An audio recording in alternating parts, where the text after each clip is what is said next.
31 जनवरी को जयपुर में एक पिता के पास एक कॉल आता है। कॉल करने वाला शख्स बेटी के ससुराल से था और वो बेटी के ससुर थे।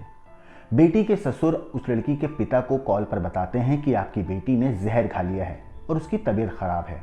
हालांकि इलाज के दौरान उस लड़की की मौत हो जाती है। वो लड़की खुद एक 6 महीने की बच्ची की माँ है और अब उस माँ की मौत पर सवाल उठने खड़े हो गए हैं। दरअसल लड़की के परिवार का आरोप है कि बेटी की मौत सुसाइड नहीं बल्कि कत्ल है, क्योंकि उनके आरोप हैं कि बेटी को लात घूंसों से पीटा गया और इसी वजह से उसकी मौत हुई। हालांकि ससुराल वालों का कहना है कि लड़की ने जहर खाया था और इस वजह से उसकी मौत हुई है। असल में जयपुर के गांधीनगर इलाके में एक लड़की रहती थी जिसकी शादी हुई थी पंकज से। पंकज शर्मा गांधीनगर क्वार्टर में रहता था और उसकी शादी श्वेता शर्मा से हुई थी। 31 जनवरी को दोपहर करीब 12 बजे श्वेता की तबीयत खराब हुई और उसके ससुराल वाले उसे मानसरोवर के टैगोर हॉस्पिटल ले गए। डॉक्टर्स ने उसकी हालत को गंभीर देखते हुए उसे एसएमएस हॉस्पिटल रेफर कर दिया। बाद में एसएमएस अस्पताल में ले जाते वक्त रास्ते में श्वेता ने दम तोड़ दिया। श्वेता की मौत के बाद उसके पिता ने यह बताया कि बेटी की तबीयत खराब होने के करीब 3 घंटे के बाद उन्हें सूचना दी गई।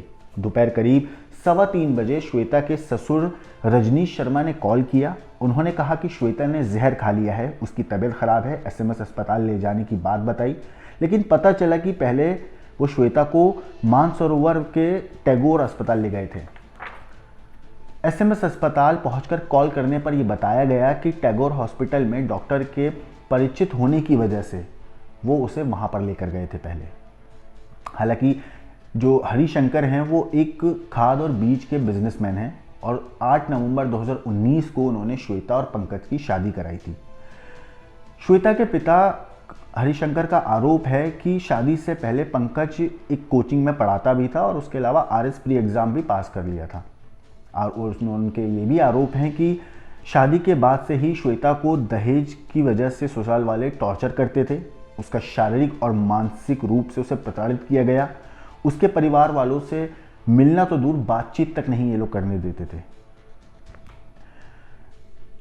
इस पूरी चीज पे उन्होंने एक आरोप और लगाया कि करीब 1.25 साल पहले दिवाली पर वो बेटी से मिलने उसके ससुराल गए थे। तब जो उनका दामाद है पंकज, उसने उन्हें भला बुरा कहा और फिर ये भी धमकी दी कि अगर दोबारा आए तो तुम्हारी टांगे तोड़ दूंगा। पिता के मुताबिक दहेज के लिए आए दिन श्वेता को टॉर्चर कर रहा था उसका पति पंकज और ससुराल वाले। टॉर्चर से परेशान बेटी श्वेता को वो अपने घर लेकर आ गए थे बाद में। और करीब 8 महीने पहले श्वेता के ससुर रजनीश घर आए। उन्होंने माफ़ी मांगी और ये भरोसा दिलाया कि दोबारा ऐसा कुछ नहीं होगा और वो अपने साथ बहू को लेकर वापस गांधीनगर के क्वार्टर में चले गए थे। लेकिन दहेज के लिए फिर से बहू को पीटा गया, मारा गया, उसे परेशान किया गया। इन सब चीज़ों के करीब 2 महीने के बाद श्वेता ने एक बच्ची को जन्म दिया था और इसके बाद ससुराल वाले बच्ची और माँ को अलग रखते थे, उन दोनों को मिलने तक नहीं देते थे। ये सब आरोप लड़की के पिता ने लगाए हैं। वो लोग दहेज में फ्लैट की मांग को लेकर श्वेता और परिवार वालों पर दबाव डालने लगे थे। ये भी आरोप श्वेता के पिता हरिशंकर ने लगाए हैं। श्वेता के रिश्तेदारों को आरोप है कि 31 जनवरी को श्वेता की मौत से एक दिन पहले ससुराल वालों ने व्हाट्सएप पर एक मैसेज किया और एक अमाउंट लिखकर भेजा और कहा कि ऐसे तो आप फ्लैट नहीं दोगे तो इस अमाउंट का चेक बनाकर आप हमें भेज दो।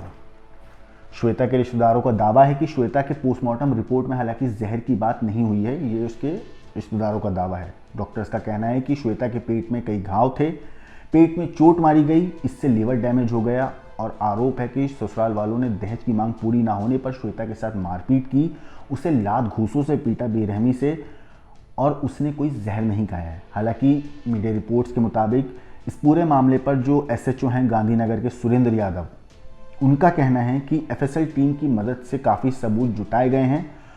हालांकि घर पर श्वेता के कमरे में सल्फास का एक पाउच पड़ा हुआ मिला था। पोस्टमार्टम रिपोर्ट हालांकि उनका कहना है कि अभी तक देखी नहीं गई है, लेकिन उन्होंने दहेज हत्या की शिकायत पर मामला दर्ज कर लिया है और आरोपी ससुर, जो उसका हस्बैंड है पंकज, सास और ननद को गिरफ्तार कर लिया गया है। बाकी मामले की जांच की जा रही है। लेकिन दहेज को लेकर ये कोई पहला मामला नहीं है जब इस तरीके से किसी माँ, बहन, बेटी की बुरी तरीके से उसकी पिटाई की गई हो, उसे मारा पीटा गया हो और उसकी जान भी गई हो। इस तरीके के केस, ये शर्म की बात है कि आज भी हमें सुनने को मिलते हैं कि बेटियों को इस तरीके से मारा पीटा जाता है। श्वेता की कहानी के ऊपर आपका क्या कहना है, आपका क्या सोचना है, हमें कमेंट करके ज़रूर बताएं। बाकी देश और दुनिया की क्राइम की खबरों के लिए देखते रहिए क्राइम तक।